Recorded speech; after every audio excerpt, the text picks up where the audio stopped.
ನಮಸ್ಕಾರ. ಗುರುಭ್ಯೋ ನಮಃ. ನಿನ್ನೆ ನಾನೊಂದು ಸೀರೀಸ್ ಶುರು ಮಾಡಿದ್ದೀನಿ, ಸಾವಿನ ನಂತರದ ಬದುಕು ಅಂತ, ಸಾವಿನ ನಂತರ ಏನಾಗುತ್ತೆ ಅಂತ. ಸೊ ಅದರಲ್ಲೇ ಮುಂದಿನ ಸಂಚಿಕೆ ಹೀಗೆ ತೊಗೊಂಡು ಹೋಗ್ತಾ ಇದ್ದೀನಿ. ಸೊ ಅದರಲ್ಲಿ ನಾನು ನಿನ್ನೆ 13ನೇ ದಿವಸದವರೆಗೂ ಹೇಳಿದ್ದೆ. 13ನೇ ದಿವಸದವರೆಗೂ ಹೇಗೆ ನಾವು ಇಲ್ಲೇ ಇರ್ತೀವಿ, ನಮ್ಮ ಡೆತ್ ನಂತರ ಇಲ್ಲೇ ಇರ್ತೀವಿ, ಇಲ್ಲೆಲ್ಲೇ ಓಡಾಡ್ಕೊಂಡಿರ್ತೀವಿ, ನಮ್ಗೆ ಬೇಕಾದ ಪ್ರೇಕ್ಷಣೀಯ ಸ್ಥಳಗಳಿಗೆ ಹೋಗ್ತೀವಿ, ನಾವು ನೋಡಬೇಕಾಗಿರೋ ಇಷ್ಟಪಟ್ಟ ಜನಗಳನ್ನ ನೋಡ್ತೀವಿ, ಎಲ್ಲ ಮಾಡ್ತೀವಿ ಅಂತ 13 ದಿವಸ ನಮಗೆ ಟೈಮ್ ಇರುತ್ತೆ.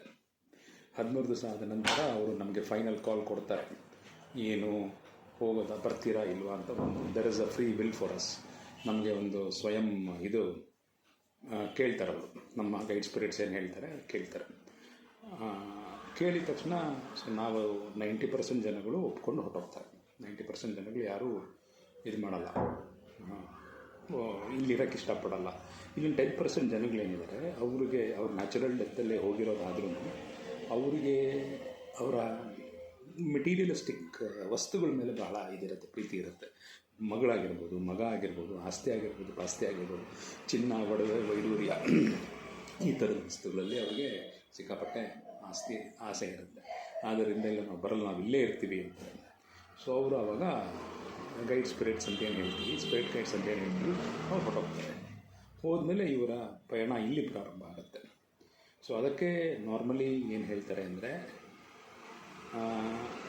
ಒಬ್ಬ ವ್ಯಕ್ತಿ ಗಂಡಸಾಗಿರ್ಬೋದು ಹೆಂಗಸಾಗಿರ್ಬೋದು ಹೋದ ನಂತರ 13 ದಿವಸಗಳಲ್ಲಿ ಅವ್ರು ಇಷ್ಟಪಟ್ಟಿರುವಂಥ ಎಲ್ಲ ವಸ್ತುಗಳು ಸ್ವಲ್ಪ ದೂರ ಇಡ್ಬೋದು. ಆದರೆ ವಿಸರ್ಜನೆ ಮಾಡಿಬಿಡಿ. ಅಕಸ್ಮಾತ್ ನಿಮಗೆ ಸೆಂಟಿಮೆಂಟಲ್ ಟಚ್ ಇದೆ ಅಂತ ಹೇಳಿದ್ರೆ ಅದನ್ನು ಮನೆಯಿಂದ ಅಟ್ಲೀಸ್ಟ್ ದೂರ ಇಡಿ, ಎಲ್ಲಾದರೂ ಒಂದು ಭದ್ರವಾದ ಸ್ಥಳ ನೋಡಿ ಅದನ್ನು ಇಟ್ಕೊಳ್ಳಿ. ಸದ್ಯಕ್ಕೆ ಅದನ್ನು ಇಟ್ಕೊಳ್ಳೋದು, ಮನೆಯೊಳಗೆ ಇಟ್ಕೊಳ್ಳೋದು ಒಳ್ಳೆಯದಲ್ಲ. ಹೌದು, ಚಿನ್ನ ಬೆಳ್ಳಿ ಏನು ಮಾಡೋದು, ಅವ್ರು ಬಿಟ್ಟು ಹೋಗಿರೋ ಚಿನ್ನ ಏನು ಮಾಡೋದು, ಅವರು ಬಿಟ್ಟು ಹೋಗಿರೋದು ಬೆಳ್ಳಿ ಏನು ಮಾಡೋದು. ಚಿನ್ನ ಬೆಳ್ಳಿಗಳನ್ನು 1 ವರ್ಷ ಕಪಾಟೆಲ್ಲೇ ಇಟ್ಬಿಡಿ, ಲಾಕರಲ್ಲಿ ಇಟ್ಬಿಡಿ ಅಂತ ಹೇಳ್ತಾರೆ ನಮ್ಮವರೆಗೂ. 1 ವರ್ಷ ಲಾಕರಲ್ಲೇ ಇಟ್ಟು ಪುನಃ ಅದಾದಮೇಲೆ ನೀವು 1 ವರ್ಷ ಆದಮೇಲೆ ಅದಕ್ಕೊಂದು ಕೆಲವು ನಿಯಮಗಳಿದೆ. ಆ ನಿಯಮಗಳು ಮಾಡಿ ಅದು ಸೂರ್ಯನಲ್ಲಿಟ್ಟು ಸುಮಾರು 3-4 ಅವರ್ ಸೂರ್ಯನಲ್ಲಿಟ್ಟು ಆಮೇಲೆ ಅದಕ್ಕೆ ನಿಯಮಗಳಿದೆ, ಅದನ್ನು ಮಾಡಿಕೊಂಡು ಆಮೇಲೆ ಅದನ್ನು ಧರಿಸ್ಕೋಬೋದು ನೀವು ಯಾರಾದರೂ ಅಂತ ಹೇಳ್ತಾರೆ.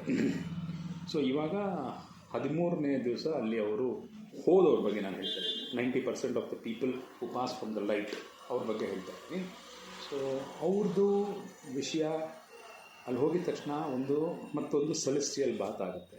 ಒಂದು ಸೆಲೆಸ್ಟಿಯಲ್ ಬಾತ್ ಆದ ನಂತರ ಅವ್ರಿಗೆ ಅವ್ರದ್ದೇ ಆದಂತಹ ಒಂದು ಚಿತ್ರ, ಅವರ ಜೀವನದಲ್ಲಿ ನಡೆದಂತಹ ಒಂದು ಘಟನೆಗಳು ಒಂದು ಚಿತ್ರವಾಗಿ ತೋರಿಸಲಾಗುತ್ತೆ.